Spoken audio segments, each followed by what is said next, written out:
you are invited to a murder. A stranger lies dead in Arlington Grange. There are 6 suspects, but which one is the killer? Could it be Mrs. Peacock, lady of the manor and beautiful society hostess? Perhaps Colonel Mustard, military hero and intimate family friend? Is Reverend Green a saint or sinner? Is it Professor Plum, a man with a degree of suspicion? Miss Scarlet, Mrs. Peacock's glamorous stepdaughter? Or Mrs. White, loyal housekeeper and devoted confidant?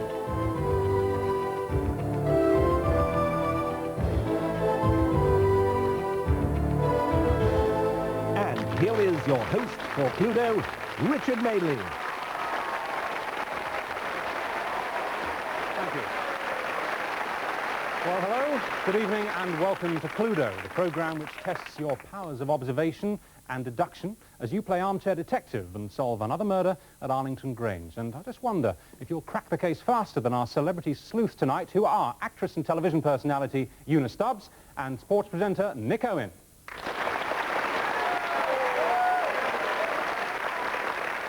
And challenging them tonight, the editor of the Sunday Express, Eve Pollard, and Coronation Street's Des Barnes, actor Philip Middlemiss. Four very likely-looking detectives. Now, of course, to be a successful sleuth here on Cluedo, you have to work out who committed the murder, with which weapon, and in which room. And when the case is solved, we'll be giving you at home the chance to win a fantastic murder mystery weekend in our special competition. So it is well worth for you at home following all the evidence in tonight's programme, starting with these initial clues. We do know that the murder was committed with one of 6 weapons. Was it the billiard cue, the poker, the candlestick, the sword, the meat pounder, or was it the gun? I can also reveal that the victim was killed in one of these 6 rooms. Was it the dining room, the drawing room, the billiard room, the library, the kitchen, or was it the study? Now let's examine the crucial evidence so far, the events leading up to the murder itself. Miss Scarlet has unexpectedly brought a young man home to meet the others. But Clive Moxton's visit is not the only surprise on the cards. He's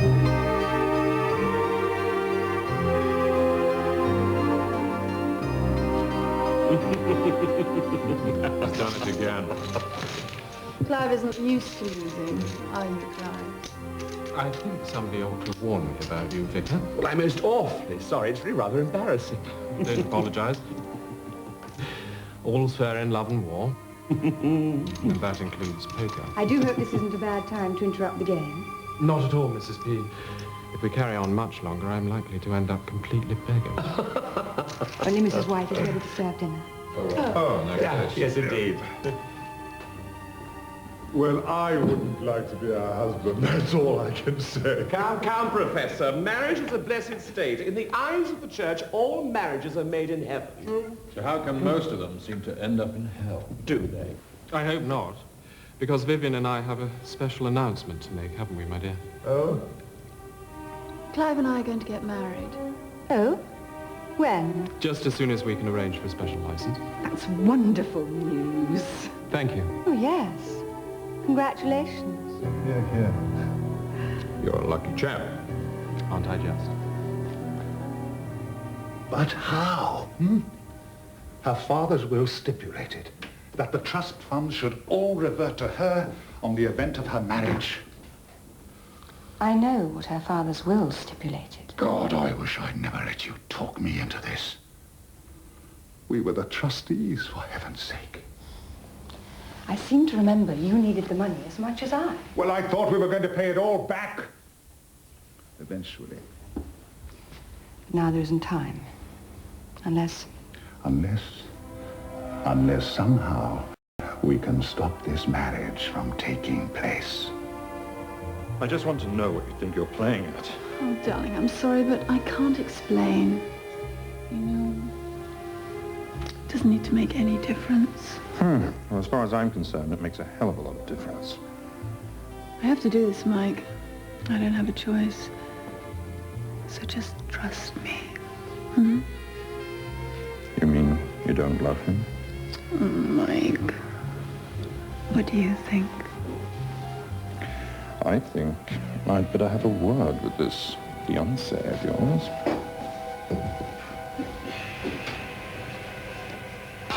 Unusual to find a man of the cloth so adept at playing poker. Oh, beginner's luck, I do assure you. But there seems to be a slight mistake. This cheque is only made out for 20 pence. Yes, well, I think you deserve something. If only for your barefaced cheek. I beg your pardon? Oh, come, I know how you did it. You're not bad for an amateur. But I do wonder how the others would react if I told them that their dear Reverend was a card sharp.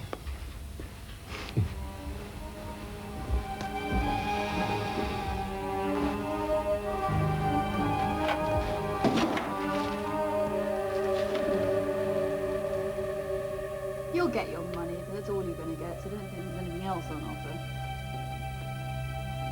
My dear, once I'm your husband, your trust funds will be all I'm interested in.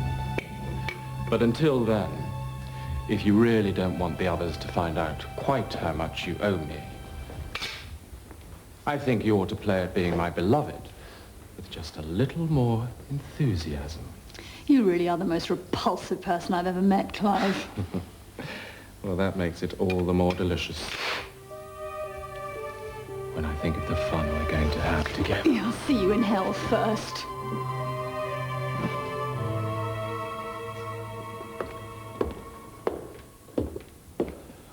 Ah, you're there. I believe Mrs. Peacock would be grateful if you could spare her a minute or two in the study. Yes, of course. Delighted. And afterwards, I was wondering about a game of snooker. What do you say? If you like. In what, 20 minutes then? At 10:30 in the billiard room. See you there. Excellent.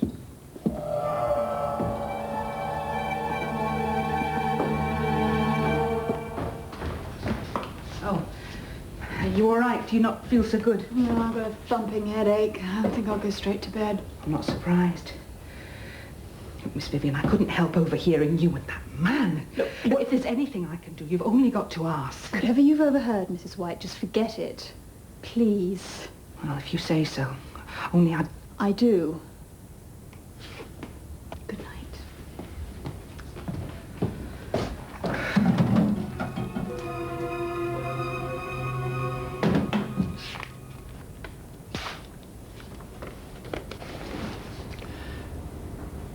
I don't understand. I'd have thought it was plain enough. I've met gold diggers like you before. I hope you find this is enough to compensate you for leaving us so suddenly. By that I mean tonight. Nice try, dear lady. This doesn't even come close. Don't make an enemy of me, Mr. Moxton. It wouldn't be good for your health.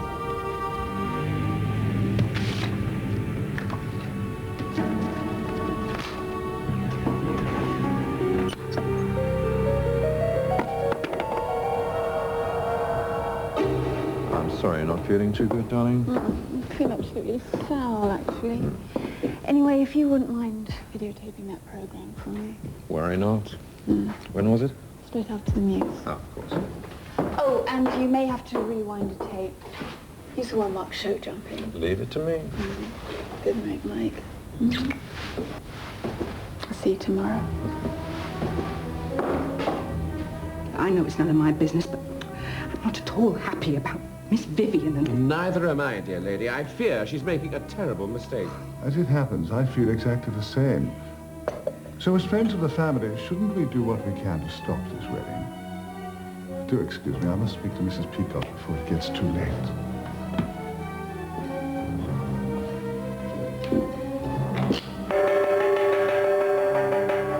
What's the matter? I think someone better call the police. Why? What's happened? I think you better brace yourself, Viv. Mr. Moxon has been murdered.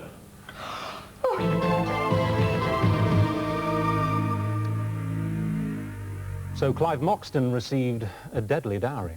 But who killed him? Only 2 people in the studio know that. I'm one of them, and the other, of course, is the murderer, who is one of these 6 suspects. Jilted and jealous, did Colonel Mustard take revenge on a romantic rival? Did Mrs. Peacock murder for money? Did Miss Scarlet's motive for marriage provide a motive for murder? Did Mrs. White vow to end the engagement? Exposed as a card sharp, did the Reverend Green deal a deadly hand? Or did Professor Plum's dark secret force him to finish off the fiancée?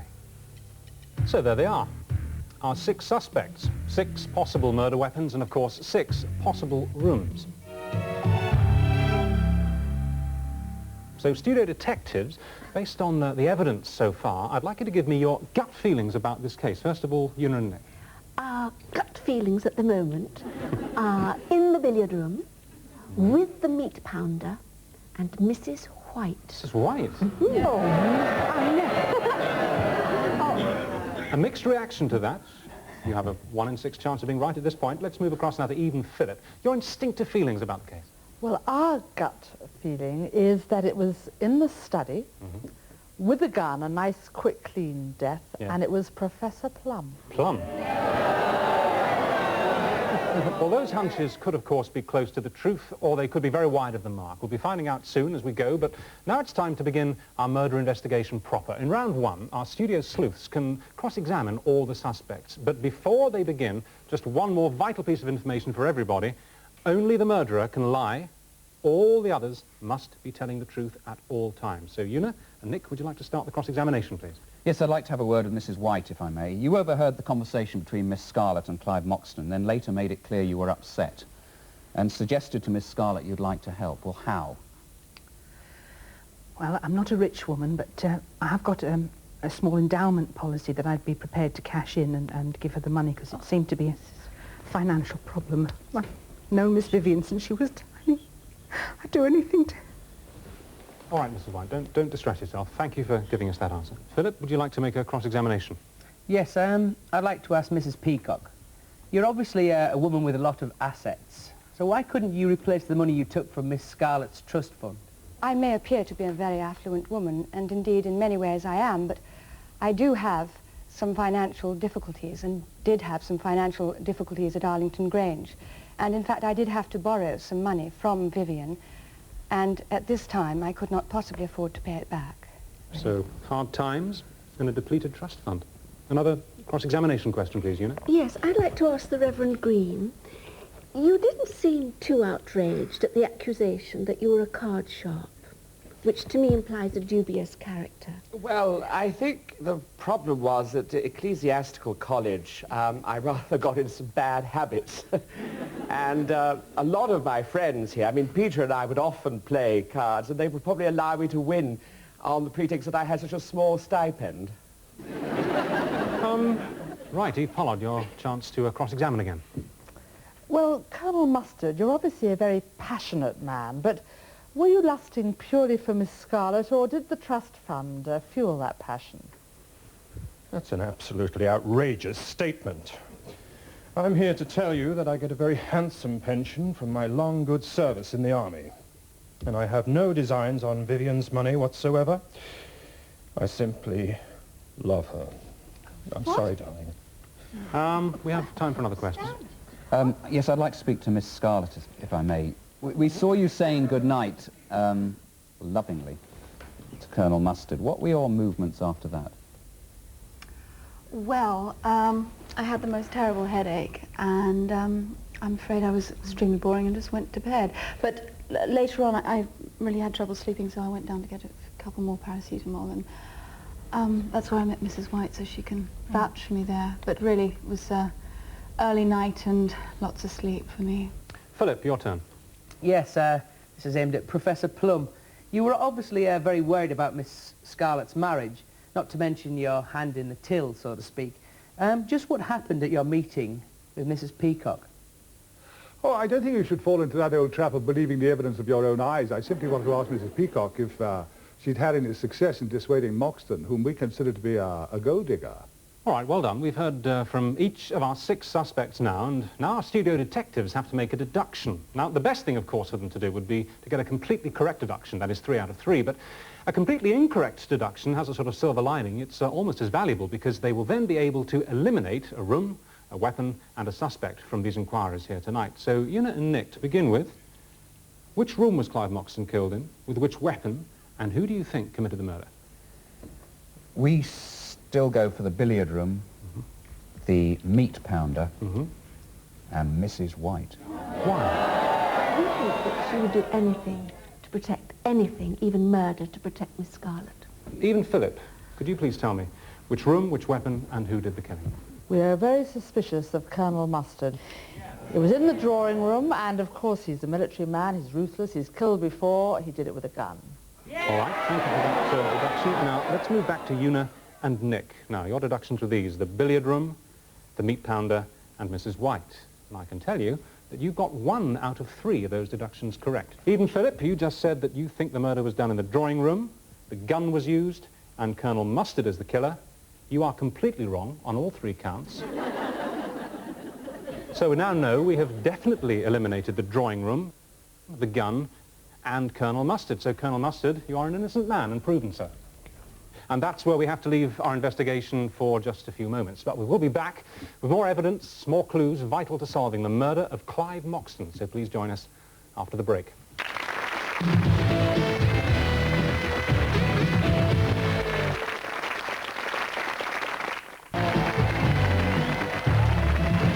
Welcome back to Cluedo. There's been a murder. We're trying to discover who killed Clive Moxton, with which weapon, and in which room at Arlington Grange. Now, if you're trying to solve this case at home, here's just a quick reminder of what we've discovered so far. We've definitely eliminated the drawing room, we've eliminated the gun, and Colonel Mustard too, but we still have 5 possible rooms, 5 possible murder weapons, and 5 remaining suspects. Colonel Mustard is here purely as a witness. In a moment, our studio detectives will continue to cross-examine the suspects and the witness, but first of all, some important new evidence has come to light. We begin in the drawing room, where Colonel Mustard is recording a program for Miss Scarlett.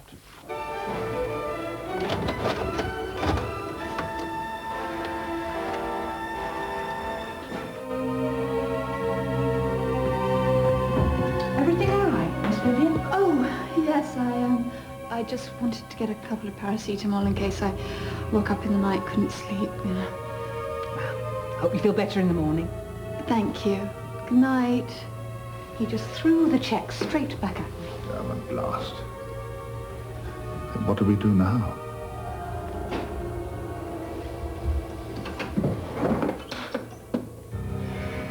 Oh, now, surely.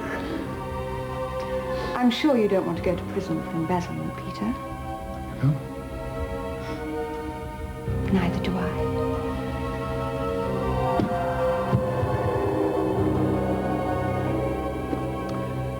Right, our studio sleuths will now put this fresh evidence to use. In round 2, they can cross-examine any suspect or the witness, Colonel Mustard, that they wish, but each question and answer must be followed immediately by 3 deductions. So, Nick and Una, we'll start with you. Well, we're a little bit concerned about Miss Scarlett. Why? Well, I think you were doing a lot of hovering. Why? No, I didn't. I went up to my room. First of all, was in the kitchen with Mrs. White. And then I went up to my room, and then... You hovered downstairs a little bit. We could see and you you went back to the kitchen as well. Well, yes, I told you. I needed to get some more paracetamol. You just had... All right. She's denying that she was hovering. You think that she was. She's saying her reasons were totally innocent. Let's have a deduction from it. Well, we still think it happened in the billiard room. We reckon it was done via the meat pounder, because that was in the kitchen. And we're not very happy about Miss Scarlett. So you think it was Miss Scarlett? We think it was Miss Scarlett. Well, I'll just remind you that Nick and Una, you said the billiard room, the meat pounder, Miss Scarlett, of course. Well, 2 out of 3 of those deductions are correct. So well done, you're getting very close. Let's move across now then to Eve and Philip. A straightforward question, please. Well, we'd like to ask Professor Plum, after that sort of begging, pleading stuff from Mrs. Peacock, did you rush off to the billiard room to find Mr. Moxton?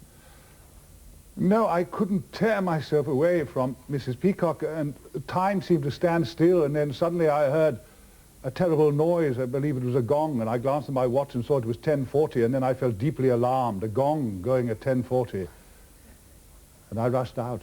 He speaks with conviction. What do you deduce from that? No, I don't think he speaks with conviction at all.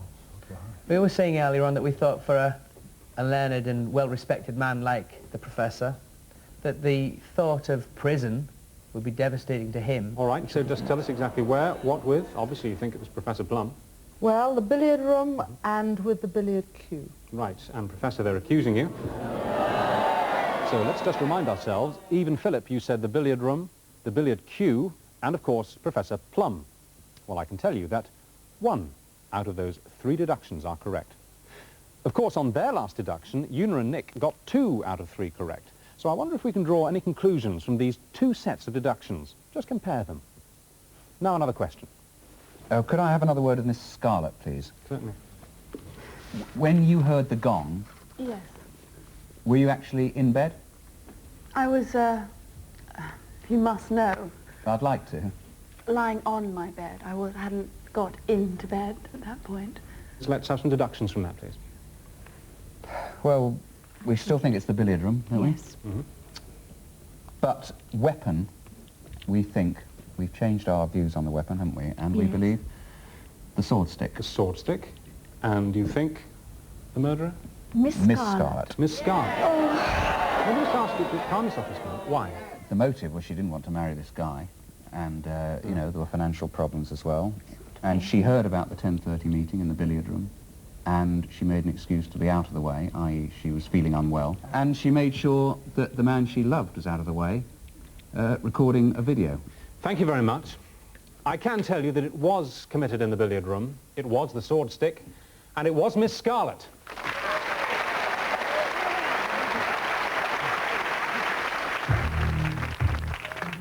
I'd had a run of spectacularly bad luck at the tables. I owed Clive more money than I could ever hope to repay without raiding the funds my father had left for me. Only that meant that I had to get married. When I told him, he seemed rather amused. So, let's get married, he said. A marriage of convenience, no strings attached. Only there were, a louse. I mean, it was bad enough that I owed him money, but he was simply the most repulsive human being I have ever met. And I realized quite what he wanted from me, well, that was that. It was when I heard Clive agree to play snooker with Mike that it just suddenly seemed so simple. Get Mike out of the way, pretend to have a headache, go to bed, then creep down the back stairs where no one would see me. I'd already hidden the sword stick amongst the snooker cues.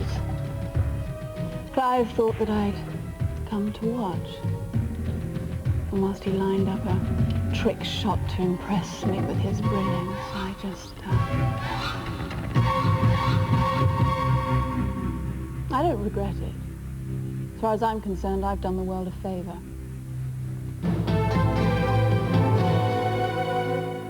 So it was Miss Scarlett who murdered Clive Moxton in the billiard room, and she used the sword stick to do it.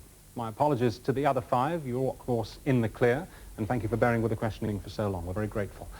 And, of course, we have to give our congratulations to the great winners. Una and Nick, well done for some good detection, and Eve and Philip, you didn't quite make it, but you nearly got there. Big round of applause for playing Cluedo. Thank you.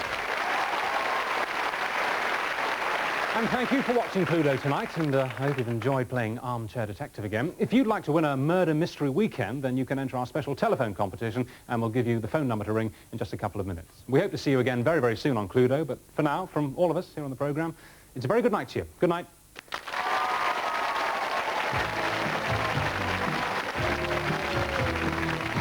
To enter our special competition, phone 0891 606 707. The lines are open until midnight Tuesday. Just answer a simple question based on tonight's programme, and you could win a murder mystery weekend for 2. The answer to last week's competition was B. Stringer went to the study to see Mrs. Peacock when Professor Plum was poisoning his wine. And last week's winner was Mr. Nick Vassie from Portsmouth.